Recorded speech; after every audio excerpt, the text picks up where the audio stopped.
Welcome to today's ITS seminar. I am very happy to introduce today's guest speaker, Dr. Lisa Altman-Hall, who is a professor in the School of Engineering at the University of Vermont, where she's also affiliated with and trying not to direct the Transportation Research Center.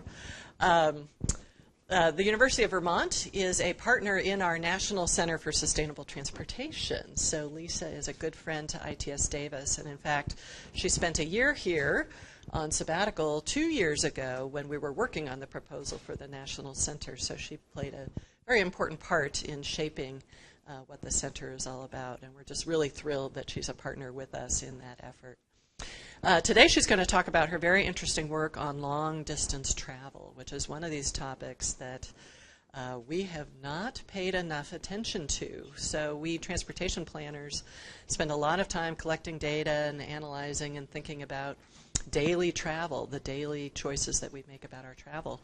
But all that good bicycling I do every day gets wiped out by, one flight to the East Coast probably. So it's clearly something that as we worry more about climate change, we need to be paying more attention to. So please welcome Lisa and look forward to hearing about your work. Thank you very much, Susan.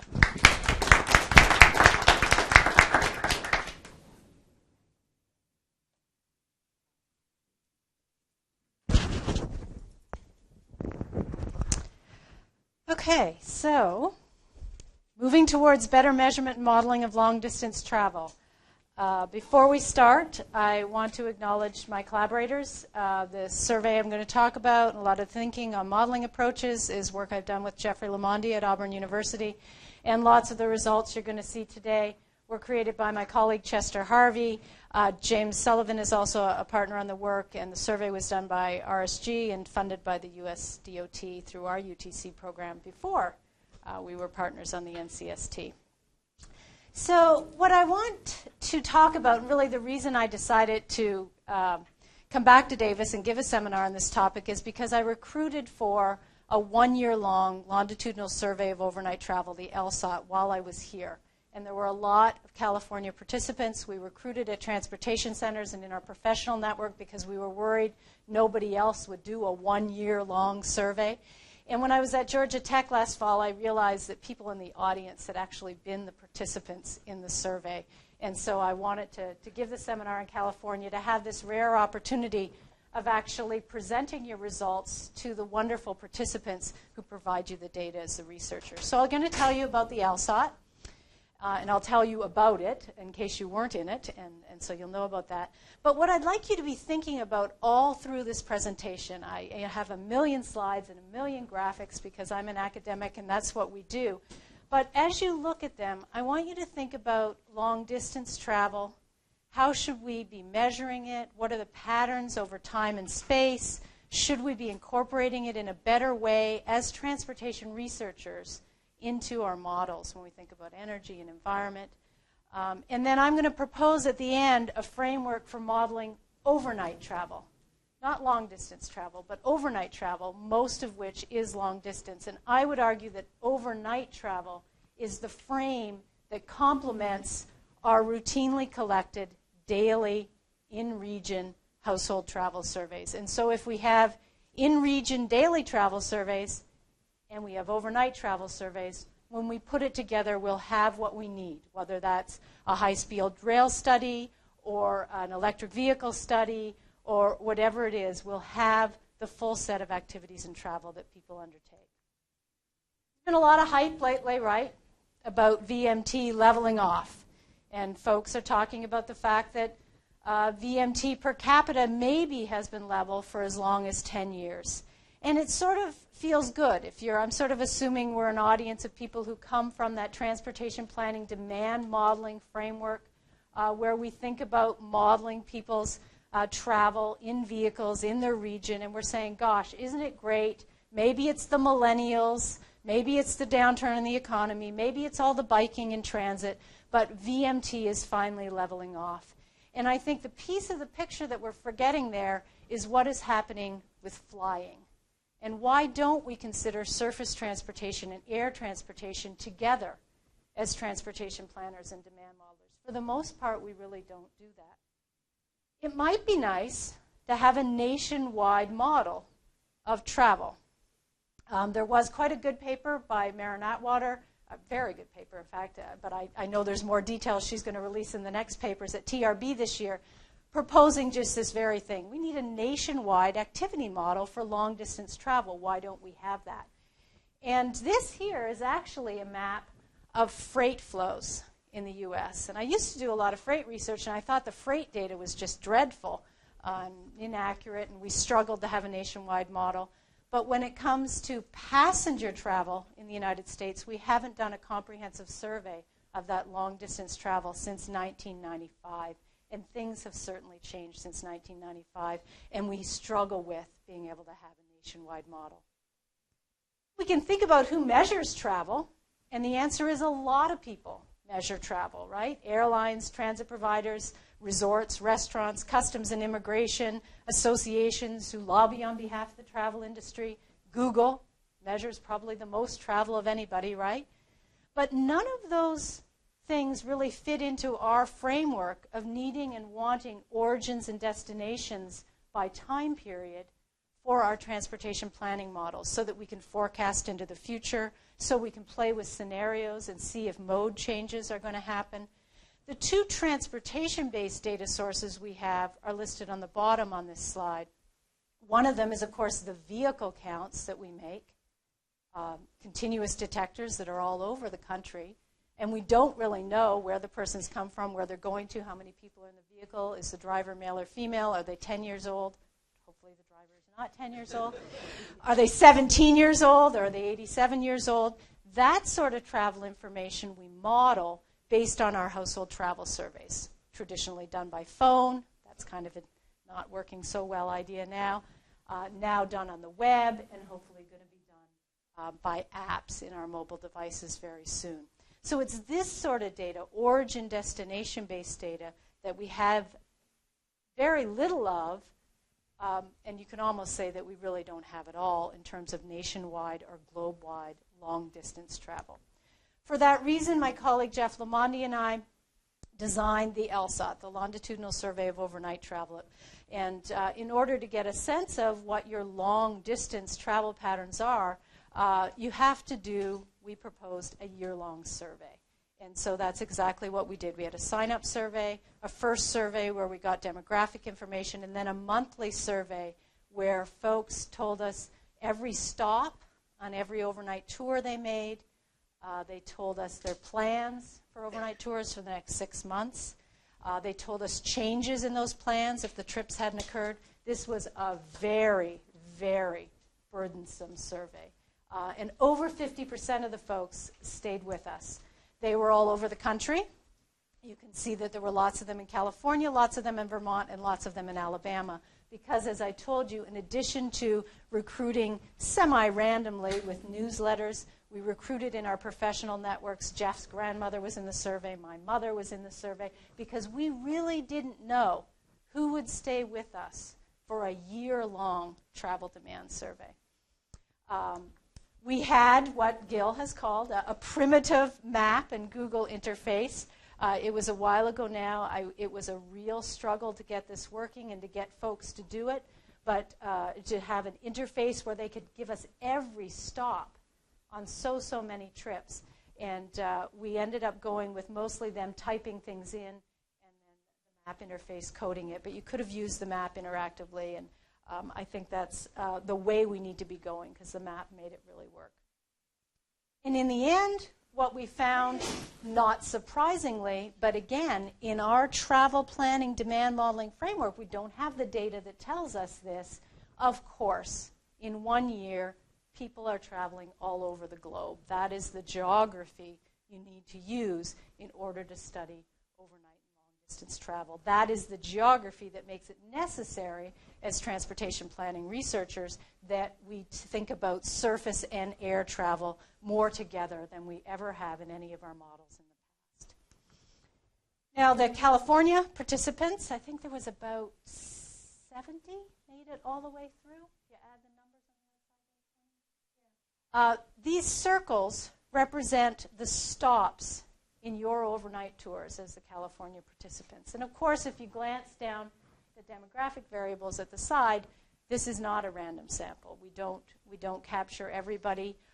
Comparing it to some of the 2001 NHTS, it looks like we caught the majority of long-distance travel because, of course, what Nancy McGuckin down in LA calls the homebodies, the folks who stay at home, tend to not be higher income. They tend to not be the graduate degrees. So a very skewed sample, but you can't yet assess how skewed it is and how we might be able to use non-random samples for our insights into long-distance and overnight travel. Anyway, you see folks going to New York. More Californians went to Hawaii than the participants in other areas.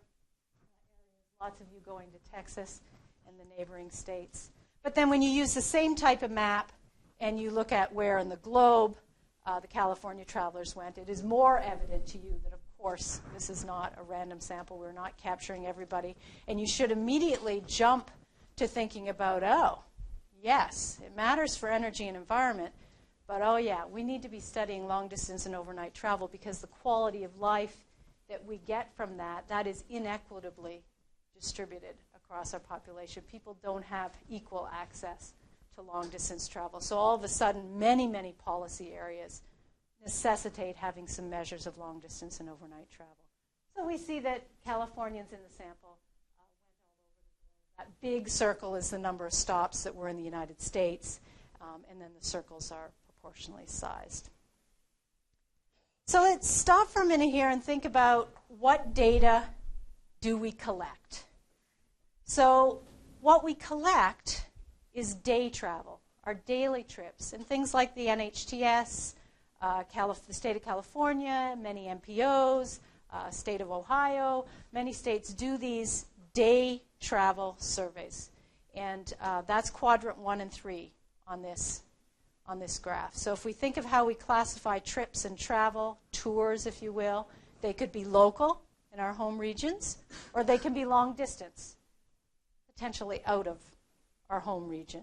And I'm going to argue that overnight is a better way to define trips. That we have trips we make on a daily basis, and then we have trips that require us to make overnight stays. And that's not a one-to-one matching with local and long distance. Some people from Vermont, where I live, they fly to New York for a meeting, and they fly home in that day. But you know what? We would capture that in our daily travel surveys, right? If it happened to be your travel day, you would put it in. You would pick air as your mode. So that's not really a concern. I would argue that we collect 1 and 3 in our surveys now. It's quadrant 2 and 4 that we don't necessarily collect. And because we collected overnight travel data in the LSOT for a sample of people, right? We don't know whether they're random. What we did is we took the Vermont, Alabama, and California trip rates from the NHTS, the 2009 NHTS, and we said, well, how many of the trips, based on what we know from the NHTS and based on what we know from the LSOT, fall into these different categories? And as you might suspect, lots and lots of that travel is the daily travel that we do within our region, right? 6.4 million miles. That's for 628 people. These are not exact measures, 2 different sources of data. Long-distance day trips are also really big, 2.6 million miles. But if you look at the overnight long-distance trips, for these 628 people, that's 8.1 million miles. So about equivalent to the day travel. So in the way we currently, in our field, the transportation planning, collect data, you could argue that we're missing half of the miles of travel that our population undertakes. And now some people say, oh, Lisa, you can't focus on overnight travel. You're going to measure a whole bunch of local overnight trips that we don't even really want data on.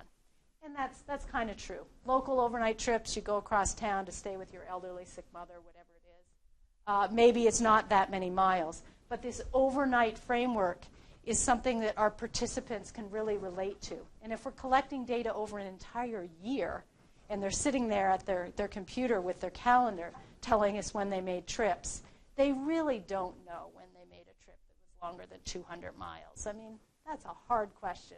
When was the last time you stayed overnight somewhere? You got it. You can click the So how much has overnight and long-distance travel been changing over time? And I want to take us back to this whole idea that we are so happy that VMT might be leveling off for whatever the reason. How has overnight and long-distance travel been changing? Well, we have very limited measures of travel, as I've been saying. What we have in the top line here is our vehicle counts from those continuous counters. And that's how we get total vehicle miles of travel. And those are the stats that you see the US DOT producing on a yearly basis. And we know that that has been increasing and leveling off, as we see here in the blue. Now, we also know how much people fly. That's what we see in the purple stars. And these are just the domestic flights here, not the international flights, which, of course, would make that line much higher. And from the NHTS, those surveys of travel where we get the origin and destination information, we always get less travel, that's the green, than the vehicle counters on the roads get. Okay, and this is vehicle count. These aren't trucks and buses. With the vehicle counters, we can tell what's a passenger car. So we've always known that. And so we could suppose, or we could hypothesize, that the difference between what we measure in the travel surveys, which is people moving on a daily basis around their region, and what we count with the counters, is the long-distance travel. And we certainly could argue that most of the air travel is long-distance travel.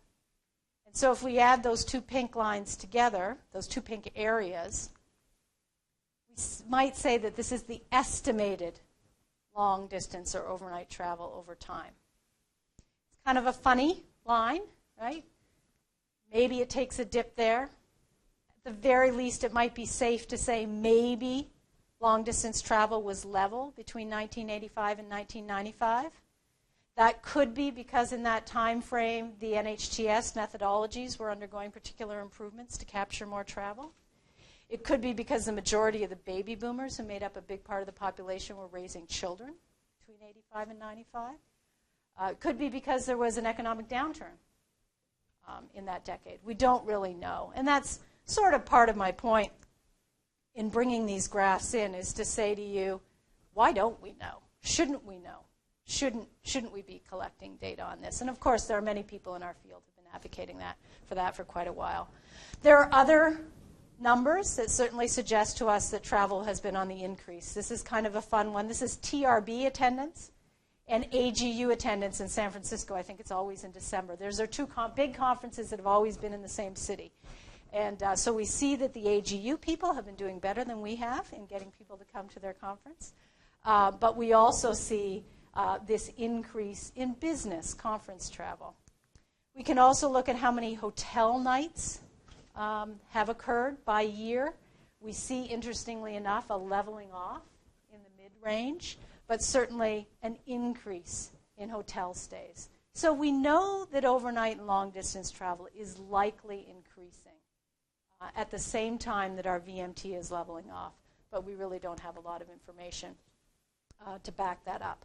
When you compare the LSOT, that 2013 survey that we did, to the NHTS, and you actually correct for the socio-demographic variables. So we corrected the NHTS, we weighted it to match our non-random sample.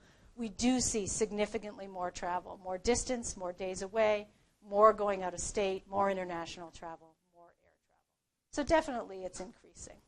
So whenever we talk about travel increasing, many, many folks think that is a good thing. In the public sphere, we've been trained to think travel is good. In international thinking, as third world countries improve their standard of living, travel increases. There's many, many sort of automatic knee-jerk reaction that we say travel is good. VMT has tracked with GDP for a long time, although it's not true in the US, as you can see, started breaking apart in the 2000s. We know in our cities that that's not true. This is Portland, Oregon, and Washington, D.C. We see that GDP and VMT are no longer tracking together. So those of us who are in this field have started saying, hey, VMT and travel, whether it be by air or by car, is not always equal to good. Maybe we could get equal quality of life with less travel. But I do not think the public and the policymakers are there with us. I think there's just this automatic assumption that more travel is good. Atlanta's airport getting bigger. It's amazing. You know, we landed in San Francisco on this trip. I usually fly to Sacramento.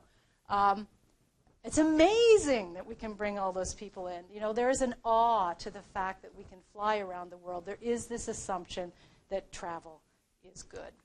But really, that you know, when we put on our researcher hats and think about being studiers of travel behavior, we know that that can't be true, and we know that we need intelligent ways to compare the costs and benefits of the different options for mobility and what we're getting from that as a society, for energy, for equity, for mobility, for infrastructure planning. And I do think that I'm not a studier of the air industry at all, but I do think if you look around, and maybe only you need to look as far as the Sacramento airport, have we overbuilt capacity? Are we in a phase where we're doing with our air transportation system what we did as Americans with our highway system in the past, where we built it out, we added capacity, we couldn't imagine that it wasn't a good thing to do. So there are good things in the airline industry, and one of them is that airplanes are getting much, much more efficient. And another thing that is sort of in the public eye about air travel is that this efficiency, that it's really efficient per passenger mile. The airlines are green transportation. There is that potential. And they are projected to get even better per passenger mile. Airplane designs, the operation systems they use while flying, the next-gen system that's coming to do routing better. There is going to be even more efficiency gains in air travel. And that's a good thing. I'm certainly not arguing against air travel. I'm just arguing against not considering them together and not questioning unlimited air travel. It is really complicated to try and understand the BTUs per passenger mile in an aircraft. How many people are with you? How old is that airplane? How long did it sit on the ground? Did it have to do some hard accelerations on taxiing because airplanes weren't really designed for driving around? There's so many things that come into play in you trying to say to yourself, you know, I'm going to make the environmental decision. Am I going to drive to LA or am I going to fly to LA? This is just a graph that sort of shows all the various seat miles per gallon of different airplanes. And I think conventionally we often think about the fact that the fuel is used on takeoff and landing.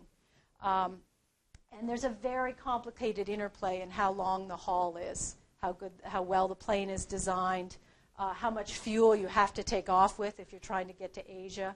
And so there are people studying this, but I'm not sure that travel behavior folks are considering this. And I would argue that we need to start doing that.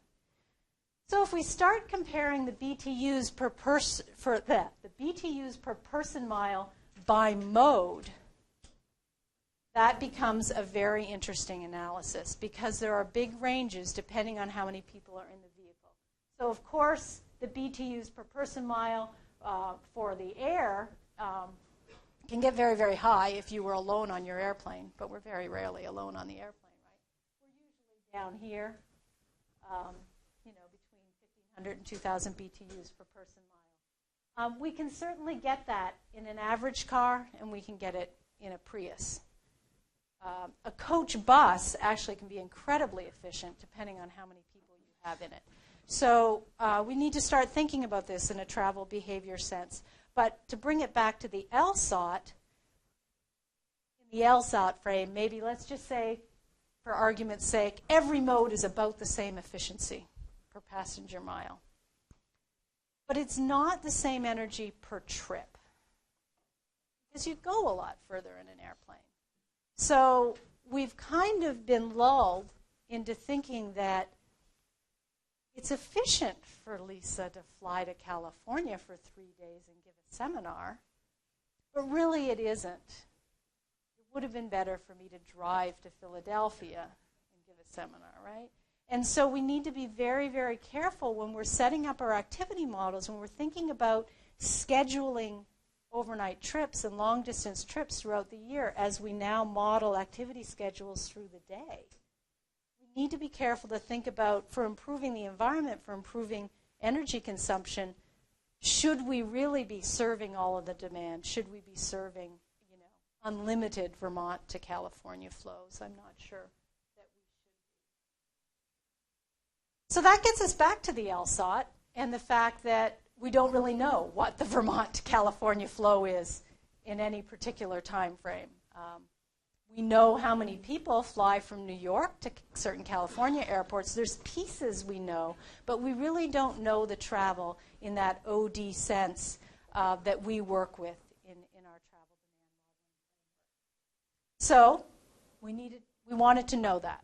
The first decision we made was that overnight travel was what we should measure. Long-distance travel was going to confuse our participants. If it was a short-distance trip and we didn't want to model it, we could throw it out. We would know the distance.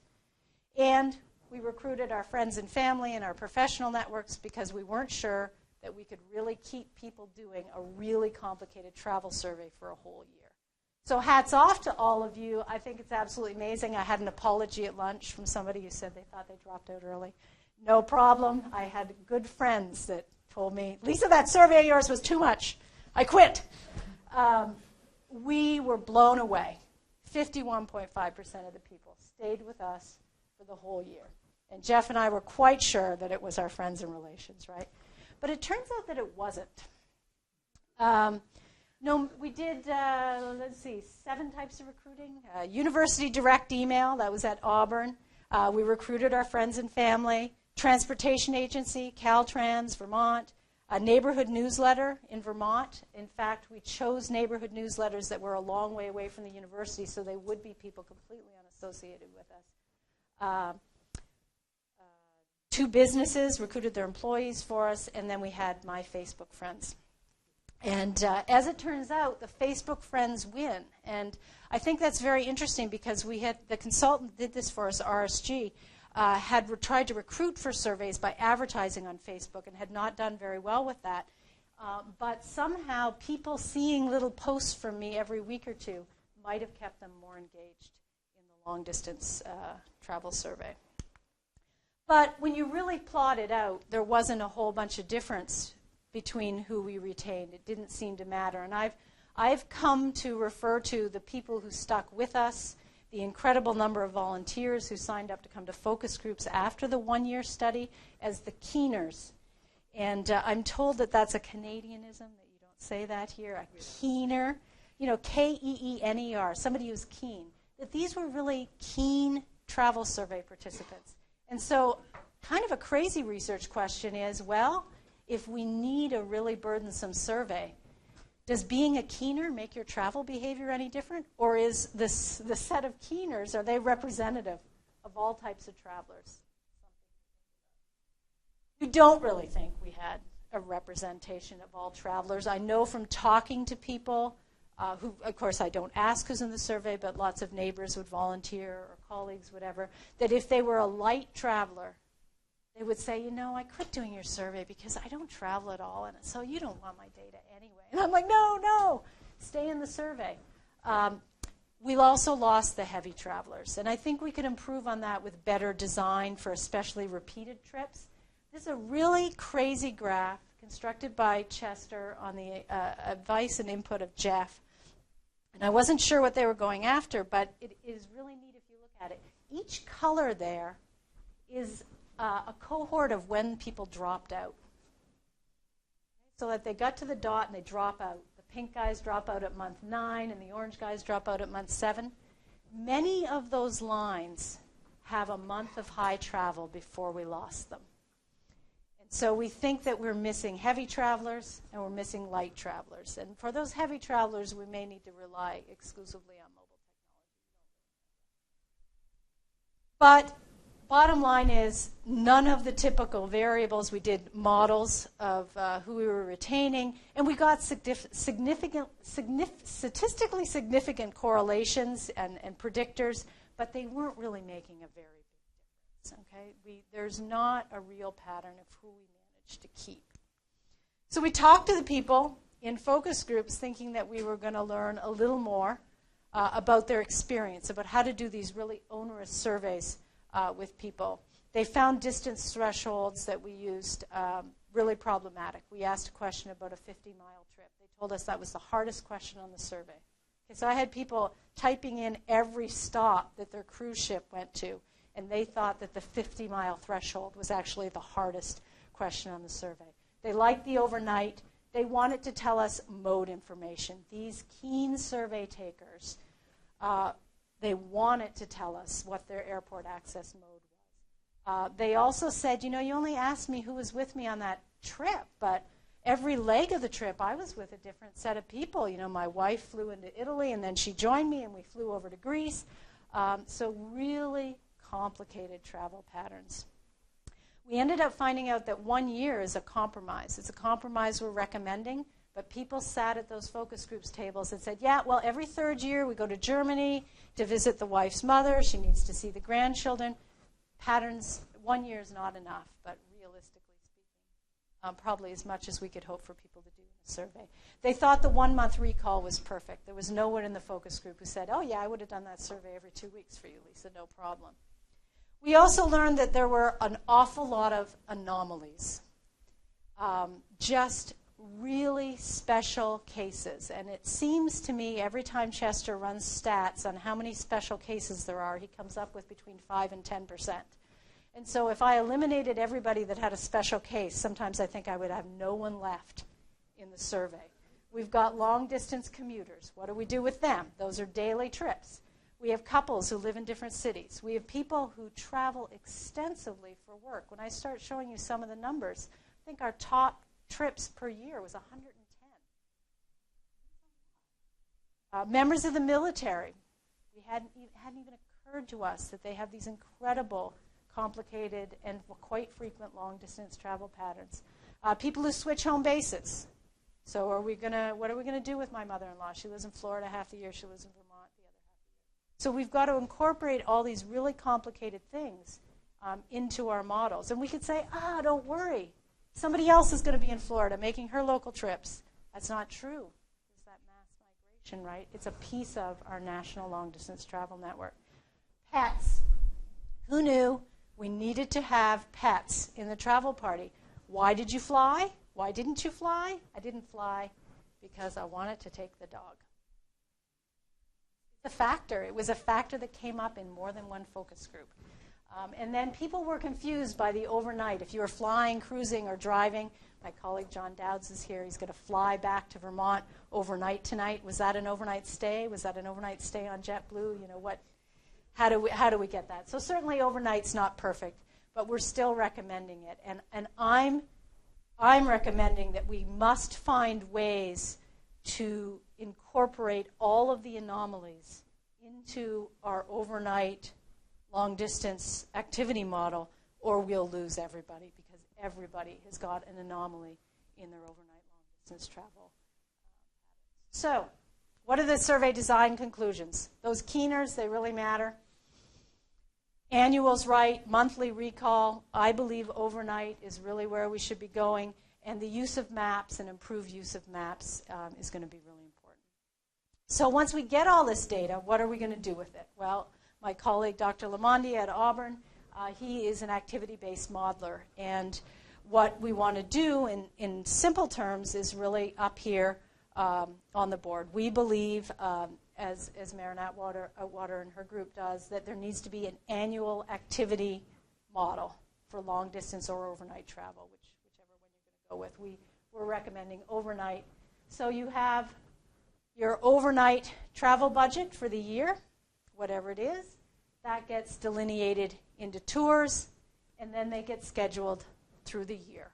And that's the same format that you've learned in your demand modeling classes here, I'm sure, about how we model daily activity at this point. So what are the results from the LSAT? What do we got to model? How many tours do we have to schedule for individuals? This is the number of people in the full panel, 628 of them, and how many overnight tours they did per year. Most people doing less than 10, some people over 100. So is tours the right measure? Should we be measuring miles? should we be measuring days? Except for one adult families, we see some consistency in the number of tours people take and the miles they travel an overnight as the number of days they're away. So those one adult families doing a little less traveling. But I would argue that tours is the right way to go because that's what works in that scheduling model. But then you have to pay attention to the miles and the days, and they're not correlated. So this is miles with days, not highly correlated. This is miles with tours, not highly correlated. So we need to have a way of not just modeling how many days you're going to take away now, but what type of spatial pattern modes are you going to undertake in that tour that gets scheduled in October, whatever it is. So first probably jumps to mind for you is, well, those tours are each going to have a purpose. And you're probably thinking in daily activity modeling about mandatory tours and discretionary tours. I think that we have that in overnight travel. I think it's a little bit more complicated. So most of the tours were leisure or personal, but we have 14% that were mixed purpose. Again, is that an anomaly? Can we just say, oh, we use primary purpose? I'm not sure. I'm thinking that 14% is something that must be modeled, that it's a different type of tour when it has multi-purpose to it. Two ways to have a multi-purpose tour. Every stop could have mixed purpose, or each stop in the tour could have a different purpose. We'd probably lump those together. Certainly consistent with other data that there is more leisure travel going on now than business travel. And so we don't think that 62% personal travel is an anomaly, or sort of because of our bias sample. So you might be saying, well, some of those tours, as we schedule them, are going to be air tours, and some of them are going to be driving tours. And what we see here is distance from home. This is actually truncated. It goes way, way up and beyond 10,000. But we see whether there was no air or air. And we see, as you might expect, sort of a break point at about 250 miles. That might be considered local or regional. Local travel, we're calling it, and then where air and surface is competitive is mostly in the region, but even on the continent for long distances. And then, of course, intercontinentally, where driving is not competitive for obvious reasons. So one of the things that is coming up is something that maybe, if you're a discrete choice modeler and you're thinking about nested or joint choice models, where does the spatial type of trip come in your choice and decision-making process? There were 3 types of spatial patterns in our data: the out and back, the hub and spoke, where you go to an alternative base and move in and out from that base, and then the circular chain, where you never visit more than a stop once. And so do you make this decision? I'm thinking about going to Maine in August. I'm not going to fly. Did I make the decision that I was going to Maine, or that I wasn't going to be a flying vacation first? There are people I want to visit. Is it going to turn into a circular chain? So how much of the decision-making process do we need to understand in order to get the choice models right to get the annual activity schedule correct? These are big questions at this point. And I think when you look at the stats for the spatial trip types, they are simply not what we would have expected. So first of all, the vast majority of these trips are out and back. And they're short. And 27% of them used air. We might have expected that this was the driving people, the people who are going camping in Maine, like I'm going to do in August, right? But they're not. 63% air. And the maximum distance from home in the 2 second cases, greater than 10,000 miles. So these spatial patterns are happening at different scales. And really, it is hard to pull apart the choices there, whether you're choosing spatial type, destination, mode, what are you choosing first, what's affecting what. So we can look at this in another way, just so these circles, once again, are proportional to the number of trips we observed. and we can say, well, out and back, there were lots of them going on locally, at the less than 250 miles, most of them by car, and then not so many of them going on intercontinentally. So this is for the number of tours, and we can see lots of different types in the continental scale, 500 to 300, or 3,000 miles. But if all of a sudden we look at total miles traveled, we see that, of course, many, many more on the continental and intercontinental scale, but this circular chain coming up as representing a lot of miles. So if you're interested in the environmental impacts, that's what's motivating your modeling and your study and your analysis, you're going to be interested in miles, not number of tours. And this whole idea of continental and intercontinental circular chains, you may know from your courses, is really hard to estimate the destination choice, the additional stops, even along the way to a mandatory tour on a daily basis to a workplace. How do we start modeling circular chains on the global spatial level? That starts being an incredibly hard process. So far, we have only started looking at what affects distance from home. We certainly get significant predictors, as you might expect. If air is used, you're going further. If you use a number of modes, you're going further. If you're just out and back, you may be more likely to drive. We haven't talked a lot about the plans we collected. We will in a few minutes, but if it was a planned trip, it's going further. And then we see some things that are really indicative of the bias sample we had. But interestingly, the Californians going much further than the Vermonters, or Alabamers, I'm told they're called. So here's what we're aiming for. If you buy, and I think if we want to model overnight and long-distance travel, we do have to do this annual activity-based modeling. These are the actual people. This is just the top of a list. These are our top travelers in terms of number of days on the left, and our top travelers in terms of number of miles on the right. And each of these trips are days away by work, personal, and mixed. And so these are, if you will, the annual activity schedules that we would be looking to allocate throughout the year.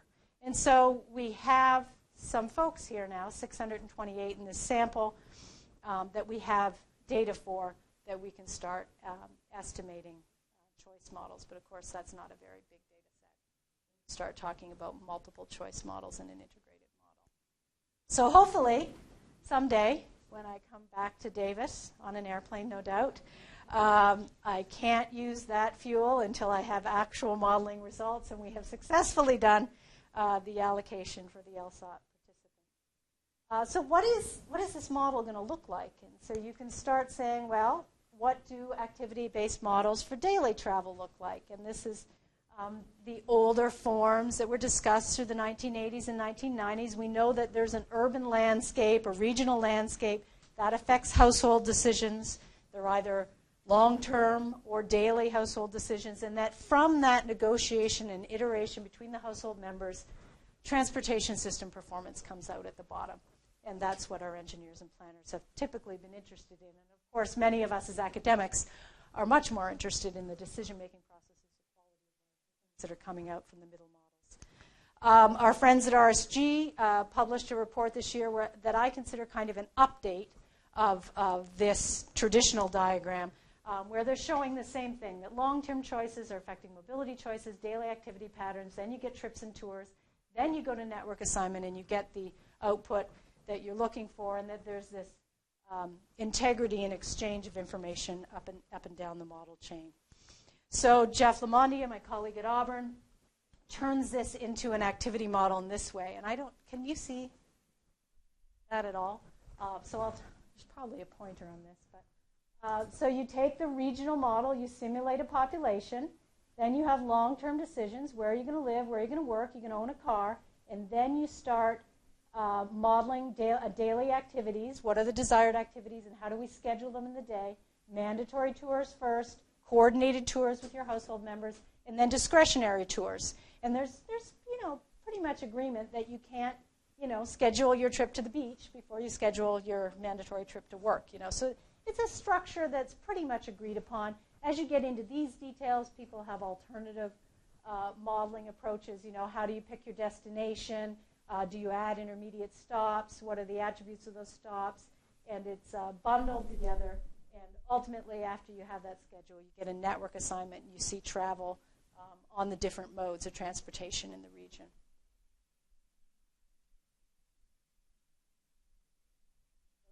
Seems really bad. Oh, that's really bad, too.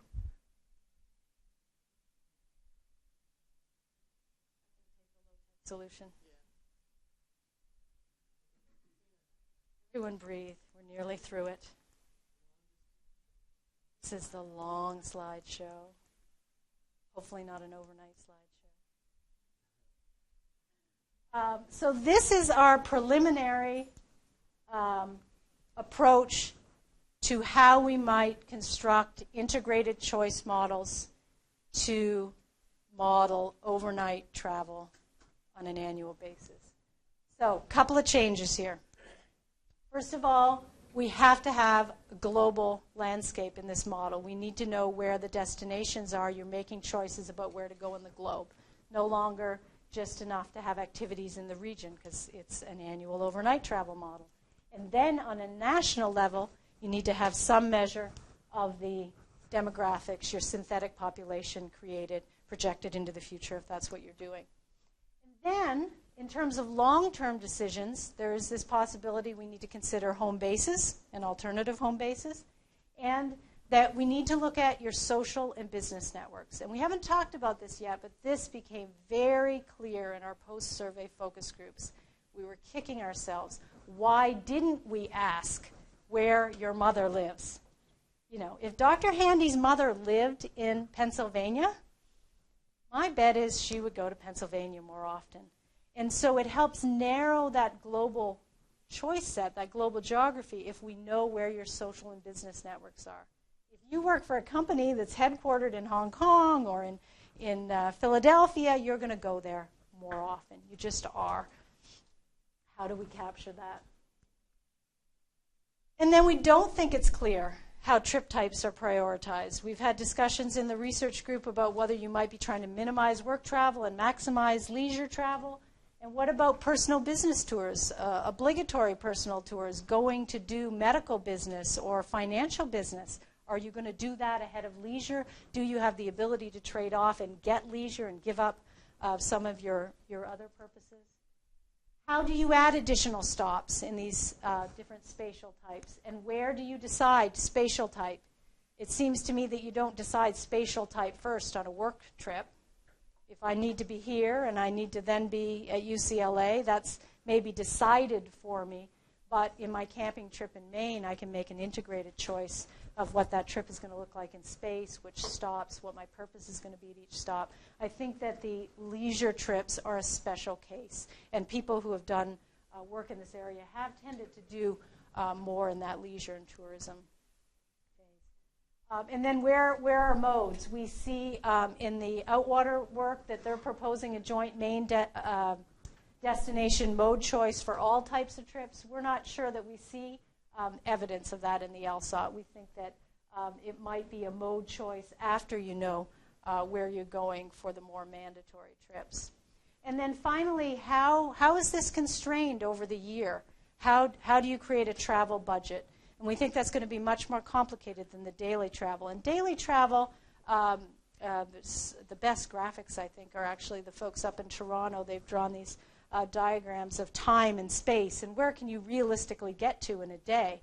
But when you're talking about a trip to Europe or Asia of 3 weeks, that you have a choice of where to schedule it in a year, the airplane, we get back to the airplane, has made a lot of space accessible over the time frame of the year. What's your tolerance? Could you have been one of those people that traveled 110 days? 110 tours, it actually was. 270 days, that person. Could you have done that? Would you have done that? Is that a travel budget that you have in your year? And how are we going to create the market segmentations to do this? The answer to that is in the planning data that we collected. And we by no means suggest that by forcing any of you who are in the study to change and update your plans every month that we're going to answer all of the complicated questions. But we think by looking at how far ahead you planned, which trips got canceled, we asked what modes you were considering, and then we know what mode you finally took, that we can start teasing out how does this annual budget come into play? What are the constraints for different segments of people? So, conclusions. Moving towards better measurement and modeling of long-distance travel, I think that's what I promised. I think that the LSOT was not a perfect survey. I think it is a really good first start at how we're going to measure overnight travel, because that's what complements what we already have. I think that there is a need, and we're going to see lots more people talking about how do we do an annual activity-based model framework for overnight travel, not just long-distance travel. It's going to have many, many new elements. And most importantly, we're going to start talking about air and surface transportation together, because travel makes up roughly, maybe the long-distance travel, about 30% of the travel we're doing at this point in time, if you believe those estimations I had on the traffic count versus NHTS graphs. That's a lot of our travel. So I think at one point in the abstract I sent you all, I said that I would tell you who, what, where, when of long-distance and overnight travel. And I would contend that no one really knows that because we haven't been collecting the data. And I think that we have a responsibility, because we're the researchers, to step back from the awe. Let's get over the fact that, I had an electric plug under my seat on that Airbus 320. I loved that. But that's not my job as a researcher. My job as a researcher is to say, how are we going to model this so that we understand what's going on in our society? What is the environmental impact of me plugging in my computer on this airplane? Does everyone in society have equitable access to an airplane when they want to or maybe need to come to California from Vermont? And how does that affect my quality of life? I think in some ways it's been convenient for those of us who've thought about this a little bit to not have any data. Because I think as much and all as the environmental impacts of the long-distance travel are big, I think that the social inequity questions and results we're going to find are going to be even more disturbing to us. So I think we have an obligation to say what system of long-distance and overnight travel best serves society. Let's not just serve unlimited demand. Let's make some conscious decisions about this global transportation system we are still constructing. And then finally, if you were one of the friends, colleagues, or transportation professionals who did our survey for even a month, but especially if you did it for 12 months, thank you, thank you, thank you from Jeff and I. We look forward to sharing many more results with our communities as the years go by with all this data we have. Thank you very much. Are there questions?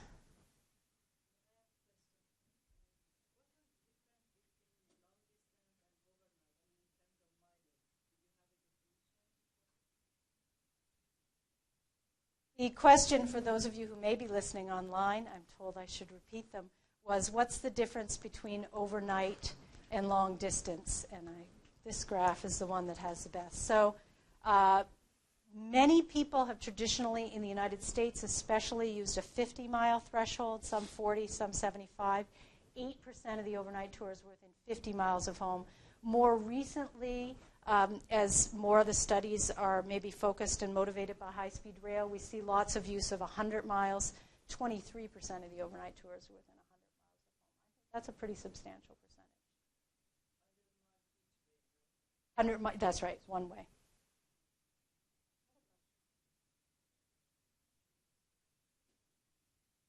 Bill.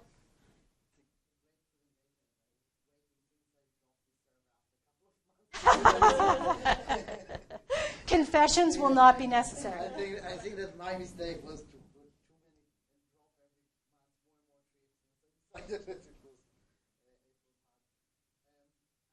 how can we generalize from the survey. So we usually do 10,000 people one day, and we say, oh, that's okay because it's a lot of routine trips, a lot of commute, and we can generalize from this one day to the entire population. Or we do one person 10,000 days. And then we say, oh, we know what people are doing through their lifestyle. But it looks like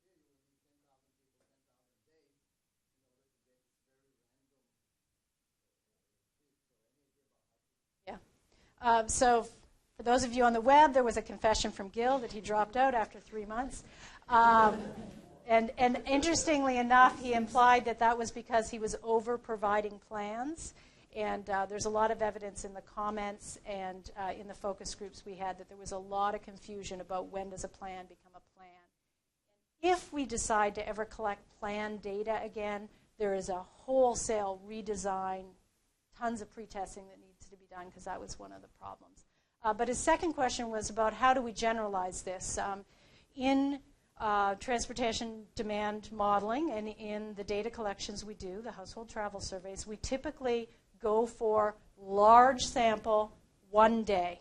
And we assume that the variability between people will allow us to construct the true variability basically across the population. And so if we start saying we need a year-long survey, how many people are we really going to need to collect data from? And so I think there's two answers there. I think we need to get to the market segmentation first so that we know who to sample. I personally think that we're going to continue to do annual surveys. We're going to need to find a way, and that we're going to complement that with technology, with apps. Jeff, on the other hand, thinks that it is possible with the LSOT to figure out how long a time period we could have used and in what months of the year to potentially capture the same annual information and to have been able to extrapolate it. But he doesn't have those results yet. He doesn't even have preliminary results. And I think with 628 people finishing the whole panel, he's going to struggle. But there were still about 850 left, I think, at about 6 months.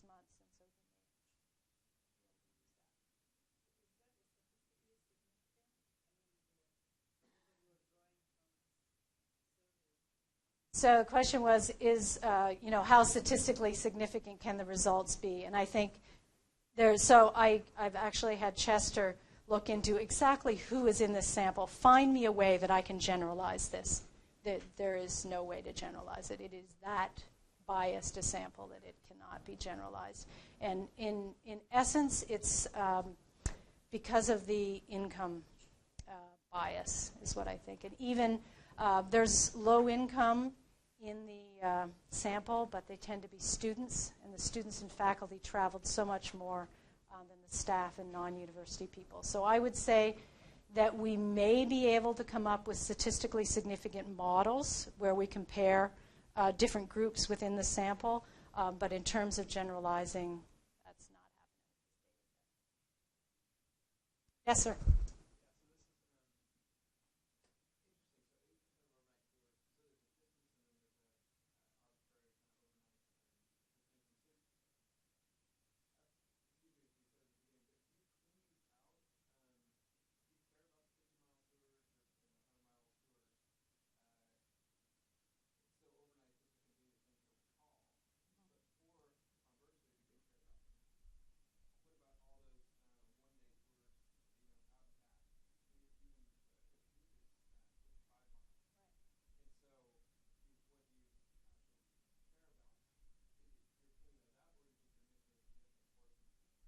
So I would propose that we need to start structuring our travel types like this, by the spatial pattern and by the distance threshold, and that depending on the policy question or the research question we're studying, say high-speed rail or something else, that we might grab a different set of them, but that we populate the trips and the characteristics of those trips by combining the day surveys with an overnight survey.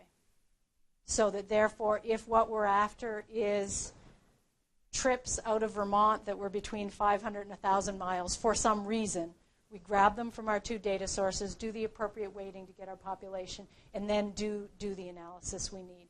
But to sort of think of trips in this way, but coming from two different data collection efforts.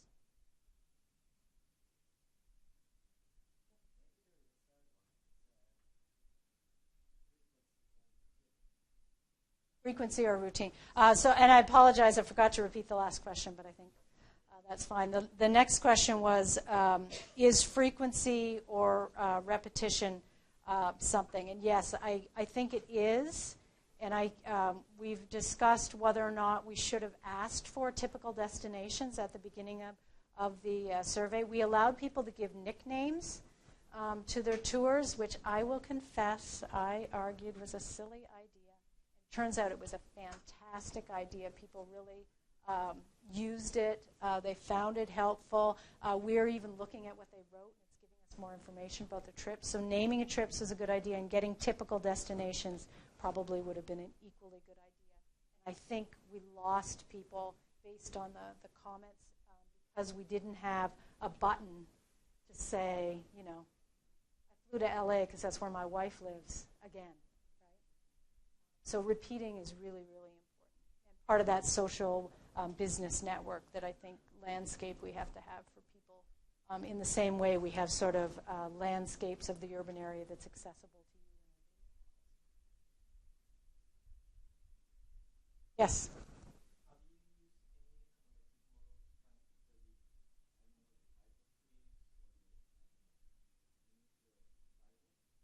So my answer is that Dr. Lamondia uses those economic models, but he's a discrete choice modeler, and he does joint models. And so far, all we've done is ordered probit modeling of the frequency of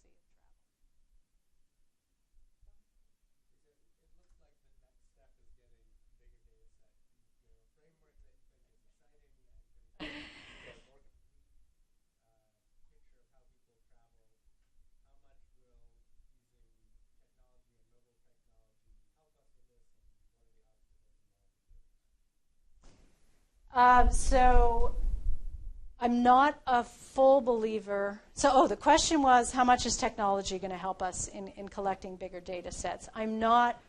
We are doing a preliminary design right now on a travel app to get a limited amount of information to sort of add to this from a large number of people. I don't think it's going to help us on generalizability. I think it's going to help us on sample size, and it's going to give us the longitudinal piece, which is what tends to be missing. Lots of states, innovative states. I think California's last travel survey, you might have done a 2-week or a 4-week long-distance add-on.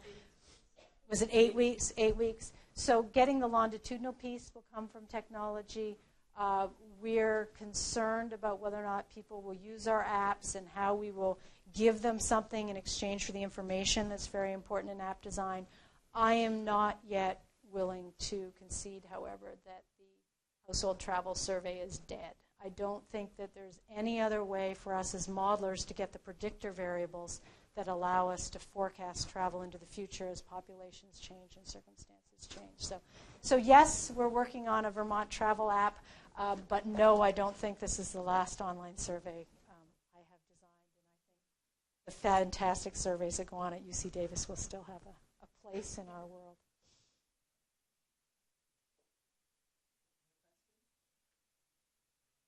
Thank you very much. Oh, you have a question? Oh, it's not really a question, but I just want to thank you very much for this. I think we put so much into understanding and modeling the community, and it is so boring compared to non-work travel and then the kind of stuff that we talk about. So I just really appreciate the efforts to think about how do we even collect the data that your Keener's point. I think I can give you. So this is Susan. I just thanked Lisa for her wonderful presentation. But 2 things I wanted to comment on is the Keener's point. I mean, that's sort of true of all our surveys, right? That it's the people who are more keen who we're getting, and it may be more extreme in this survey than otherwise. But I think some understanding of what kind of bias that puts into the results, I think we don't understand that so well, and maybe it's not as bad as we might think it is. And then I'm very appreciative of your pets result. Little anecdote, when I did my dissertation survey many, many years ago, and we had pet in there as a, do you have a pet or not that needs to be walked? And the transportation people I presented the work to just laughed about that. But the public health people, they got that because, in fact, having a pet to walk is a huge predictor of walking, and I can see how it would affect this sort of travel as well. Anything else? Final questions? Then thank you, Lisa, very much. We look forward to seeing how this work progresses.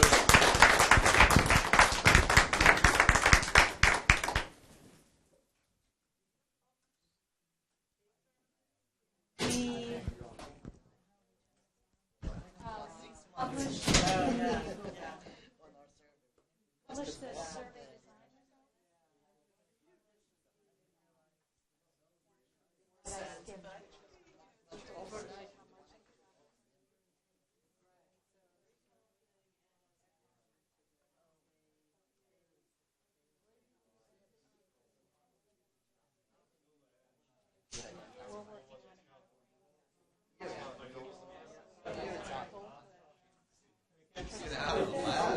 Over 100 miles. What do you study? What do you study?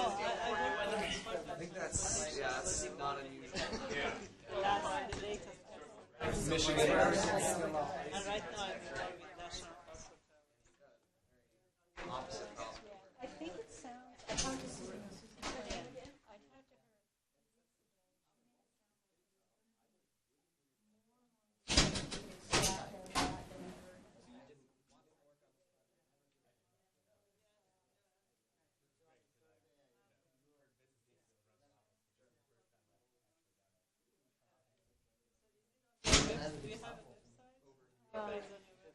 No, but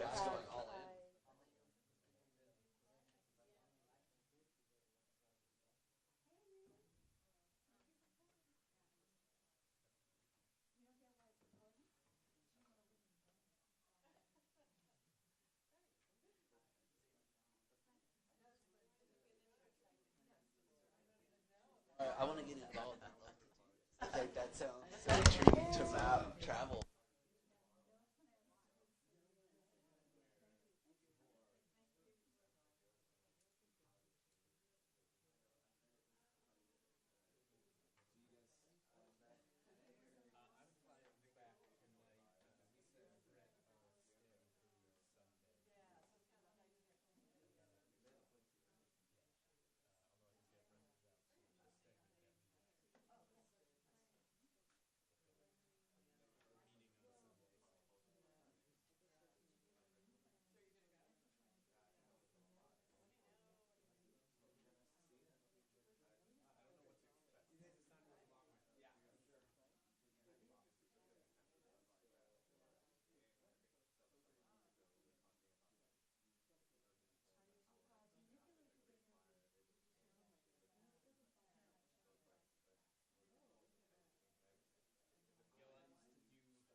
To 2010. Yeah, right. So all of our vehicles had made up characteristics. That were, the Volvo's going to do this. So data so that at least we had people charging at home, they were getting home at the right time instead of just being, oh, charge at 6 o'clock.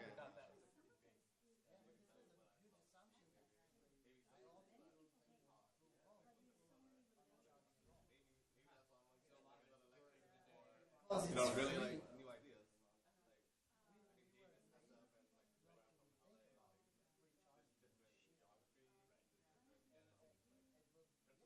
Now what I'm saying.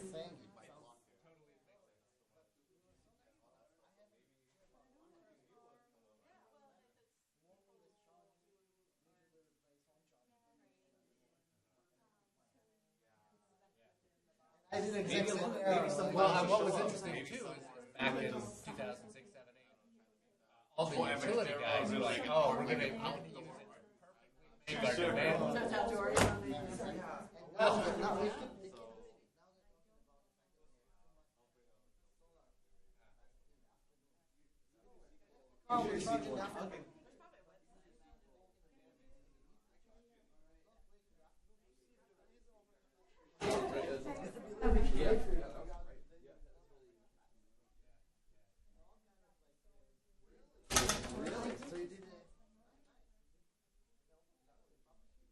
Yeah, I'll send you a link to. Time to practice. Nice to meet you.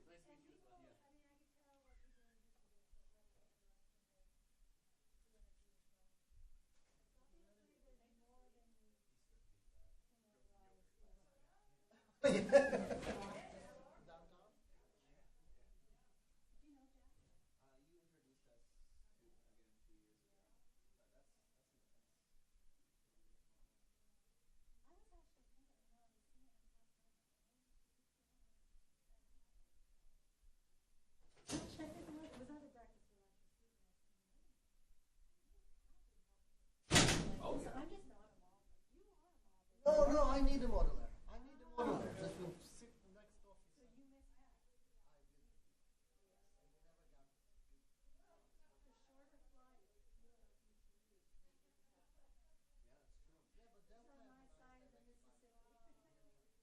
Delta have a nice flight from here to Atlanta. Pat was the reason I moved to Vegas. And Susan was my advisor. And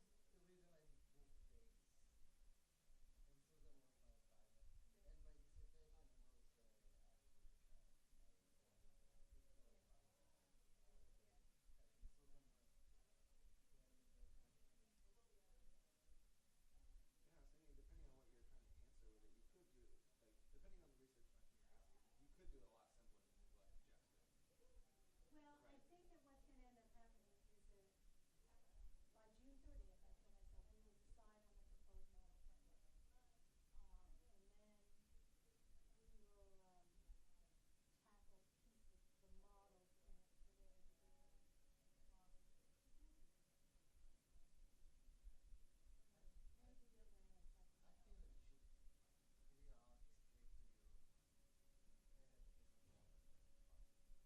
Well, that's what I'm saying. Once it's intercontinental, it's all the travel models that we know. it's a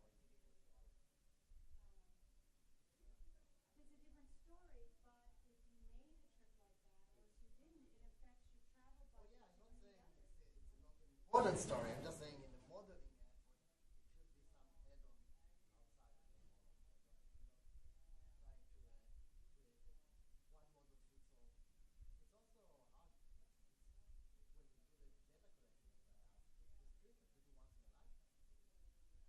Well, but I'm that's actually but making a that's habit not to just do it it. again. I mean, there is a segment of the market who's responsible for preserving oil, but it's not a trip. No, I'm saying that this trip is a lifetime. We need to probably do the next trip. It's really hard to model. You mean like, yeah, but look at my parents. 20 years ago, they never thought they would ever go to Europe, and they're about to go for a third time. It's sort of, and as the boomers retire, God knows what But do they go back to the same place? they do not. I know. I went to Israel, and then my mom said, "Sorry, we're going to be in Alaska."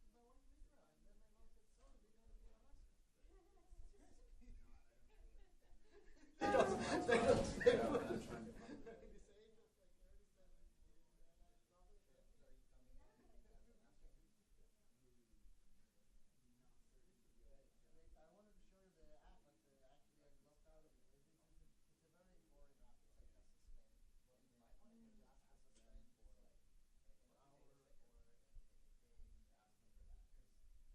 suspend for like an hour or a day. Ask me for that. No, suspend. Just don't fall for it. That's all the app do for you.